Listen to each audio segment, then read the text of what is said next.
What's going on, everybody? So by now you guys should know that the Super Bowl winner is the New England Patriots and the losers are the Seattle Seahawks, 28-24. Alright, pretty much before we get into the fact that I just don't understand why anyone would throw the ball where they were.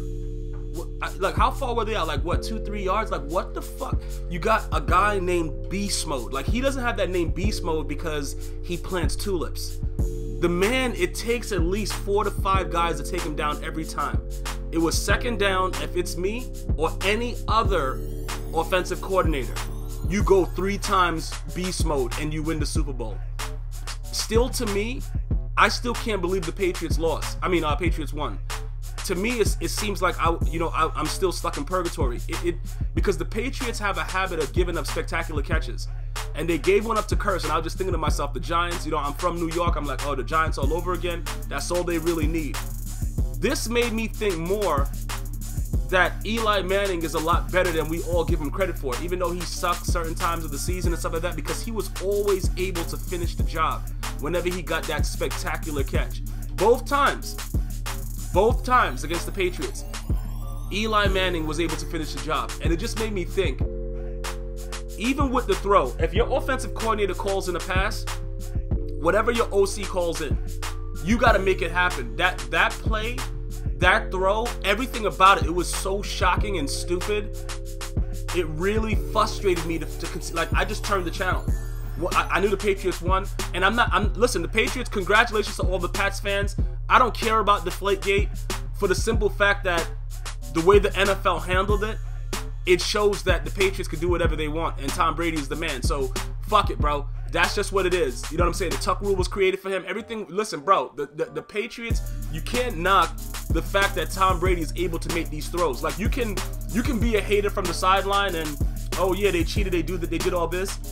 The man has won his 4th Super Bowl, so at some point you got to say, all right, he's not taking steroids, he's not fucking, you know what I'm saying, Barry Bonds in it, you know what I'm saying, he's not A-Rod in it, not Aaron Rodgers, but Alex Rodriguez. You know, he's not doing certain things, so you have to give the man credit. He's still making the plays. Deflated ball, not deflated ball, his ball's missing, 1 ball gone, he had a vasectomy. It doesn't really matter, bro. Tom Brady is still making the plays. He deserved to win the MVP because they were down 10, and, you know, the Seattle Seahawks were thinking it was a joke. The defense stepped up, locked up. You know, Chris Matthews, bro, that receiver, looking at his story, he was working at Foot Locker last week, came in, tried out, and he would have been the MVP of the game if they win this game, because they could not stop this man.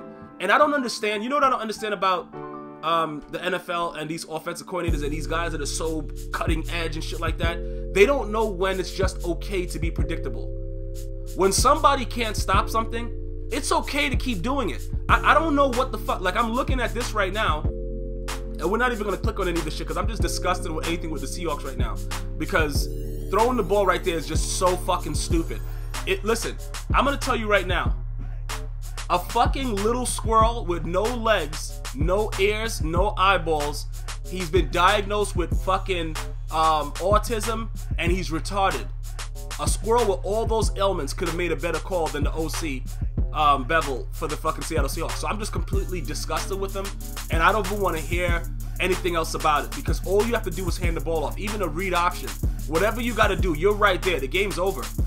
So I don't want to think about that. I'm going to just talk about some of the positive things. The positive things, Chris Matthews. This man is 6'5", a big boy, just doing McCourtney in his ass every fucking play. At the end, the Patriots finally got smarter and put Browner on him, but just look at that story. That's an exciting story. This Super Bowl had the potential to be a lot more than what it became, and I'm disappointed as a person that watches the NFL. I'm very disappointed in that play call, because you have timeouts. There's no need to pass the ball. You have a guy that's called beast mode, bro.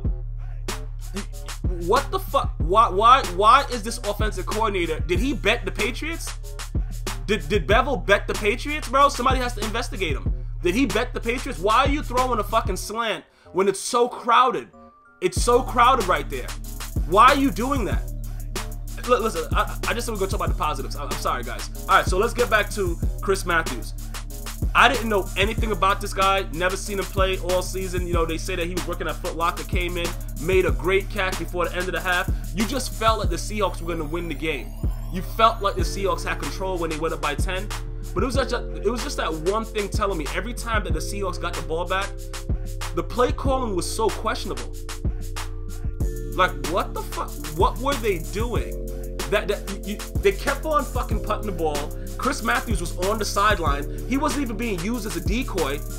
What were they doing? I don't, you know, like this offensive coordinator, like I'm really at the point right now, if I'm a Seahawks fan, Bevel, bro, like, listen, you're saying that, you know, Lockett should have been stronger to the ball. It doesn't really matter. Lockett is what Lockett is. He's a speed receiver. He's not a possession receiver. He's a fast guy that runs down the field and makes plays. He doesn't fucking do hard body Plaxico Burress slants in and shit like that. He's not a big Vincent Jackson or Mike Evans. He's a skinny, you know, he's pretty decently, you know, he has a decent physique, but he's a speed guy.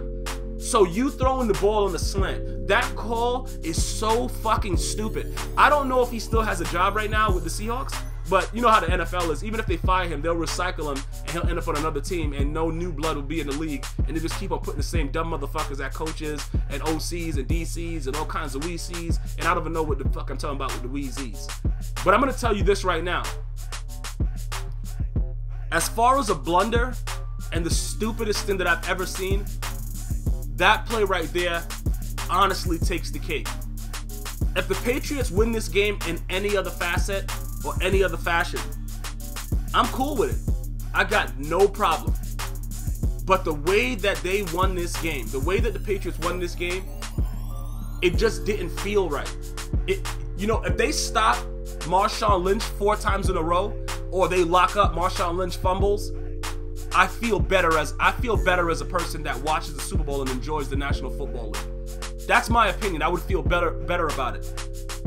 It just feels as if they gave the game away. You know what I'm saying? It feels as if the game was given away. That's what my problem is. Did they battle all the way through? Yes, all those things happened. This by far, up until that last play, was the best Super Bowl I've ever witnessed. Up until that last play, I didn't even care. Listen, it doesn't matter to me who won the game. I just watched the game and enjoyed the game. It doesn't matter about that. But when you have a fucking idiot and a guy that should be evaluated for mental retardation and the offensive coordinator for the Seahawks, that ruins the game for everyone. Fans, people that are, bandwagon jumpers, everybody. It's ruined for everybody. Because that play is not a logical play. That's not something that anybody would do. You're that close and you have timeouts. You run the ball. If you have to throw it, you be predictable and you throw it, on 3rd down. But you give Marshawn Lynch a chance to get into the fucking end zone. As far as another aspect I'm just in such a rage about the Super Bowl. Congratulations to Darrelle Revis. You know, he got beat on that one play to Doug Baldwin. They used the ref very well. I still don't understand why the NFL has the ref just right in the way and allows teams to be able to always have that at their disposal on a slant, that the fat ass refs don't move out the way and the guys just do whatever they want to cut through. But it is what it is. It's the NFL. Sherman showing 24 and all this shit like that after Darrelle Revis got dealt with. That's all fun and games, but now he's a Super Bowl champion. So, you know, is he gonna be a lock for the for the Hall of Fame? I don't know. I just don't know anymore. This right here, this Super Bowl right here, I just don't know. Is Tom Brady the greatest quarterback of all time? He did pass. I think he passed Joe Montana for the most touchdowns in a Super Bowl, in Super Bowls combined. The man has had he's had an illustrious career. I can't really knock it. I can't knock the guy for what he's doing. I don't give a fuck about Deflategate. I don't care about Spygate. Yo, listen, the guys went out there and they won games, and at the end of the day, it's the Super Bowl. The other team should be prepared regardless of what's going on. There was never any major blowouts. The Patriots do what they got to do just enough to win. So if they were cheating, it should have been a fucking far worse beatings that they were giving out, especially when they were, they were going undefeated and they lost to the Giants. So I can't really give anybody that credit about the Spygate. I don't care about that card anymore. The bottom line is that the Patriots are world champions and they need to be congratulated for that. And that's pretty much it. But that play, by far, that pass, you could see after the ball was thrown, if you see Russell Wilson's face, he was disgusted with the way that Lockett went after the ball, but it was also a very, very bad throw, and it looked like he led it right to the fucking, you know, this guy, Butler.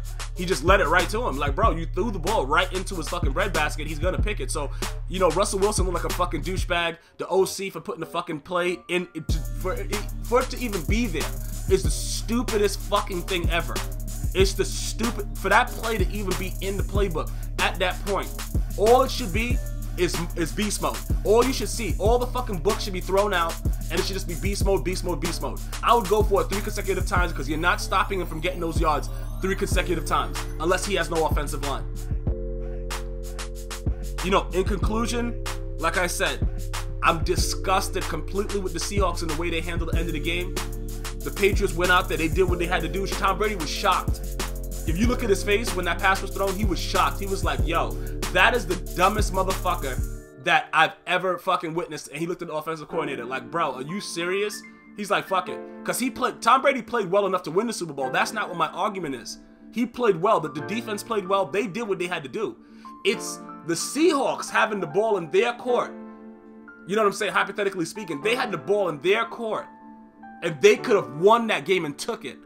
And the coordinator said, listen, I bet the Patriots, bro, and I'm going to put a slant in. And I'm going to make sure that beast mode is out there too so that we can look even more stupid. That had to be his, yo, he needs to be investigated, bro. He needs to be investigated. I don't give a fuck, bro. That call and everything, I don't want to even know about the Super Bowl. Like I said, congratulations to Tom Brady. You're like 90 years old and you're doing your thing. Bro, congratulations. But bro, it just feels as if the Super Bowl was given to them. And also, Katy Perry was okay. It wasn't exciting. Bruno Mars is still one of the best that I've ever seen in a Super Bowl halftime show. I think that he was much better last year. But, you know, whatever. Katy Perry did a thing. Good to see Lenny Kravitz. Missy Elliott looked like she had way too much work done on her face. I'm just so disgusted with everything that happened, bro. I hope you guys enjoyed, you know, my whole season of, you know, recaps. If you guys are not sure about the ones that I put out in the past, you guys can go back and check out my channel. It's on iTunes or everything GmiasWorld. Follow me on Twitter, Facebook, whatever. You know, drop a like on the video. Let me know what you think about it. I just think that this was absolutely the worst fucking play call that could ever be made at any time. And I think that a squirrel with no legs, no eyes, no heart, no body functioning, with autism, a fucking cataracts, could have made a better play call. Congratulations to the NFL on another exciting season. This, before the last play, was probably the most exciting Super Bowl I've witnessed in a very long time. And I look forward to next season. Thank you guys for joining me throughout the season. And I should be able to see you guys for the next season. Until next time. As always, one love.